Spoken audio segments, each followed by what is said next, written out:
दक्षिण कोरिया में आयोजित एशिया प्रशांत आर्थिक सहयोग यानी एपीईसी शिखर सम्मेलन के दौरान एक हल्का फुल्का लेकिन दिलचस्प पल देखने को मिला।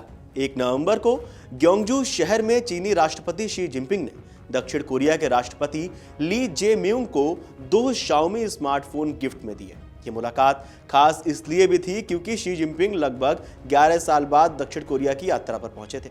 गिफ्ट देते वक्त जब ली ने फोन को देखा तो उन्होंने मुस्कुराते हुए पूछा, क्या संचार लाइन सुरक्षित है? इस पर शी जिनपिंग ने हंसते हुए जवाब दिया, आप जांच कर लो, कहीं बैकडोर तो नहीं है। इस पर दोनों नेता ठहाका लगाकर हंस पड़े। बैकडोर का मतलब उस सॉफ्टवेयर या फीचर से होता है जिसके जरिए किसी तीसरे पक्ष को फोन के डेटा तक पहुंच मिल सकती है। यह टिप्पणी इसलिए और दिलचस्प मानी गई क्योंकि चीन की तकनीकी कंपनियों पर अक्सर जासूसी और डेटा निगरानी के आरोप लगते रहे हैं। अब इस घटना के महत्व पर अगर हम बात करें तो कुछ रिपोर्ट्स के मुताबिक ये पल केवल एक मजाक नहीं था, बल्कि राजनयिक रिश्तों में एक सहजता का संकेत था। चीनी राष्ट्रपति शी जिनपिंग आमतौर पर गंभीर और औपचारिक स्वभाव के लिए जाने जाते हैं। ऐसे में जासूसी जैसे संवेदनशील मुद्दे पर उनकी मजाकिया प्रतिक्रिया ने सभी को हैरान कर दिया। दक्षिण कोरिया के राष्ट्रपति कार्यालय के प्रवक्ता किम नाम जून ने बताया कि दोनों नेताओं के बीच पिछले 2 दिनों में कई मुलाकातें हुई, जिनमें स्वागत समारोह, सांस्कृतिक कार्यक्रम और रात्रि भोज यानी डिनर शामिल थे। उन्होंने कहा कि दोनों नेताओं के बीच एक व्यक्तिगत जुड़ाव भी बना हुआ है। अगर वो सहज माहौल ना होता तो इस तरह का मजाक संभव नहीं था। शाओमी फोन की अगर खासियत की बात करें तो शी जिनपिंग ने जो शाओमी फोन गिफ्ट में दिए हैं उनमें कोरिया में बने डिस्प्ले पैनल लगे हैं। इसे प्रतीकात्मक रूप से देखा जा रहा है, यानी चीन तकनीकी क्षेत्र में आत्मनिर्भरता के साथ साथ सहयोग का संदेश भी देना चाहता है।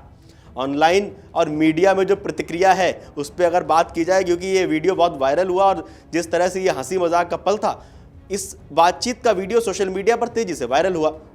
यूट्यूब पर इसे हजारों बार देखा गया और सैकड़ों लोगों ने टिप्पणी की। एक यूजर ने लिखा कि ऐसा लगा जैसे दोनों मार्शल आर्ट्स मास्टर हंसी में मुकाबला कर रहे हों। वहीं दक्षिण कोरियाई एक अखबार में कहा गया कि सोमवार को शी जिनपिंग ने शाओमी फोन की सुरक्षा पर ली जे म्यूंग के मजाक पर जोर से हंसते हुए फोटो खिंचवाई। पश्चिमी देशों की चिंताओं की अगर बात की जाए तो यह मजेदार घटना उस समय हुई जब पश्चिमी देश अमेरिका, ब्रिटेन और ऑस्ट्रेलिया चीनी तकनीकी कंपनियों पर जासूसी के आरोप भी लगाते रहे। रिपोर्ट्स में दावा किया जा रहा है कि हुआवी और शाओमी दोनों पर यह आरोप है कि उनके उपकरणों में डेटा संग्रह के लिए एक गुप्त सिस्टम है या गुप्त सिस्टम हो सकते हैं। अमेरिका ने कुछ समय पहले शाओमी को ब्लैक लिस्ट में शामिल किया था। हालांकि बाद में कंपनी ने अदालत में यह फैसला अपने पक्ष में पलटवा लिया। क्या ली जे म्यूंग फोन का इस्तेमाल करेंगे? सवाल इस पर भी उठता है। इस पर राष्ट्रपति कार्यालय ने कहा कि फिलहाल कोई तय योजना नहीं है, लेकिन संभावना है कि वह फोन का उपयोग करें।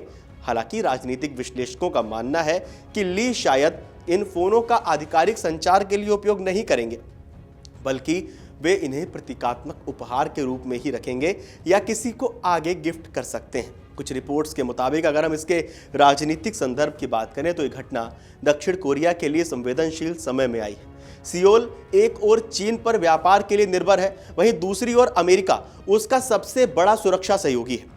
राष्ट्रपति ली पर विपक्ष पहले से ही चीन के प्रति बहुत नरम रुख अपनाने का आरोप लगाता रहा है। ऐसे में शी जिनपिंग के साथ उनका यह हल्का फुल्का संवाद, यह हल्का फुल्का मजाक जहां रिश्तों की गर्मजोशी दिखाता है, वहीं यह भी दिखाता है कि एशिया में कूटनीति अब केवल औपचारिकता तक ही सीमित नहीं रही है, बल्कि उसमें व्यक्तिगत जुड़ाव और हंसी मजाक के भी रंग दिखाई देने लगे हैं। जो बड़े नेता हैं वो एक दूसरे के साथ सहज होने लगे हैं।